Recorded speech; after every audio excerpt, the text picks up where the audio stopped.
What's up, guys? Chris with CNC for Newbies and Croft CNC here. Um, I am doing some tramming today. You'll have to excuse me. I'm just getting my voice back. If you if you can't understand me as we do this, I apologize, but I'm trying my best. Um, but I wanted to show you guys and kind of walk you through setting up your glass template for tramming. Okay, let me flip my camera around. All right. Here we go, guys. All right, here's my tramming setup. I have a piece of mirror, and the reason why I like mirror rather than glass is you can actually tell if a mirror, the surface of a mirror is ground or if it's deformed, um, because it'll show a deformity in the reflection. Okay, so I get these mirrors from Harbor Freight, Home Depot or Lowe's, and they're like $15 for a 6 pack. They're the 12 by 12 non-beveled. You can use the beveled, but you have to put your tramming setup inside of it. Okay, all it is a ground piece over here. So I'm using a tramming tool by Boring Research. Another company, let's see here, Edge Technologies makes another one, very similar setup. This one is the Mini, the Edge Technologies Mini.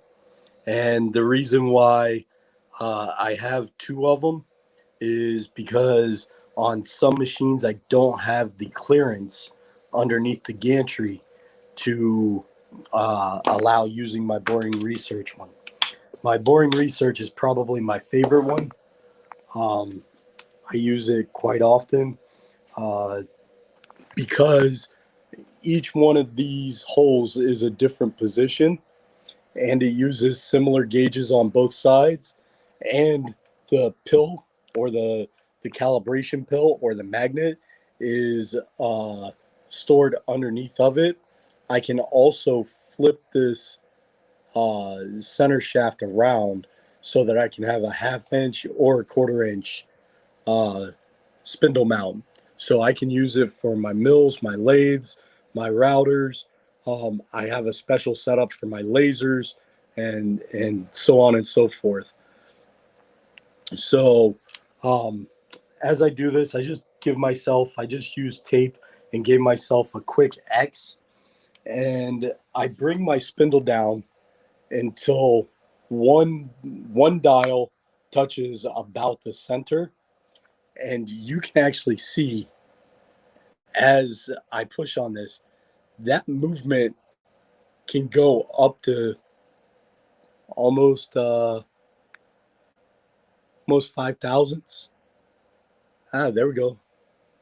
So we're headed up into the 5 thousandths area.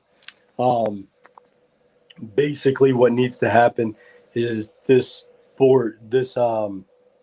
spoil board needs secured down more. And then on top of it, that shows you the necessity for not leaning on your table when you're doing this.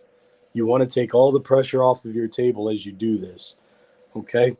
So I bring the spindle down. I get a 0 point on my dial. And then I'll take this dial and I'm going to go to one of the widest points on the side that I can. So this is a 12-inch mirror. I'll probably take it 5.5 inches out, 5.5 inches out, and then 5.5 inches and 5.5 inches. So I'll actually get 11 inches of zeroing plane. So I'll take this dial and I'll move it 5.5 inches this way and this way, and I'll calibrate this corner. Now, before I calibrate it, I want to find which one is my highest side. What corner is my highest corner? And then go off of that with a new 0. And then once I have the high side, I'll start building up the low side with playing cards. And I like bicycle cards because they're milled and they're waxed and they stay. So what I'll do, I'll find my high side. Let's say this is my high side. I will bring my spindle over. I'll zero on this, and then I'll take a piece of tape and I'll throw it over the corner. That way this corner doesn't move. I'll go over, maybe over to that side, and I'll build up that corner until this reads zero, just like it did here. Okay, so now the plate is moved zero this way. Then I'll come over to this corner. I'll build it up. So now the plate is zero this way. Okay. Then I'll go to the last corner, build that up, and then I'll actually start making a square and making sure everything's zeroed. That sets this plane of glass zero reference in space. It is not zeroed on the table. It is not zeroed in reference to the gantry or anything like that. It's referenced in terms of the in terms of the dial indicator. Okay, that's a very hard concept for people to understand, but the plane that this mirror is on is referenced in space, not to one in particular attribute like the gantry, the spindle, or anything like that. Okay, once I have this plane leveled, I can put my other dial indicator in. I'll zero both of them, and then I'll start sweeping. I'll make sure my left to right is zeroed first. Okay, and part of that is you start with where you have adjustments. So in my case, I have adjustment there and there. I also have adjustment here.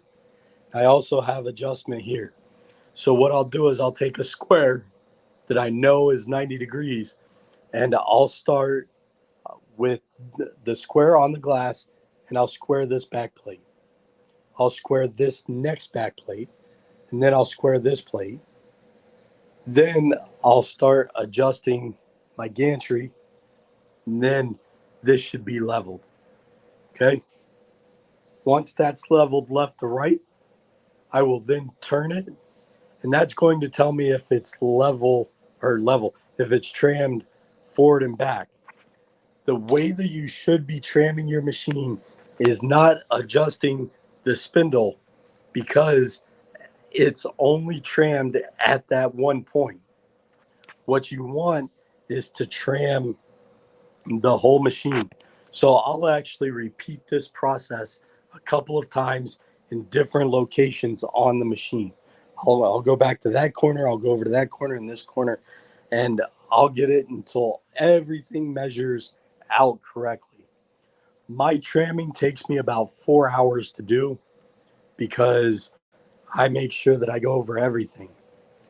Then once I have that trammed, and I know that it's trammed well, I will countersink my screws down so that I have about 3/8 of an inch of clearance, and then I'll skim this whole board all the way through.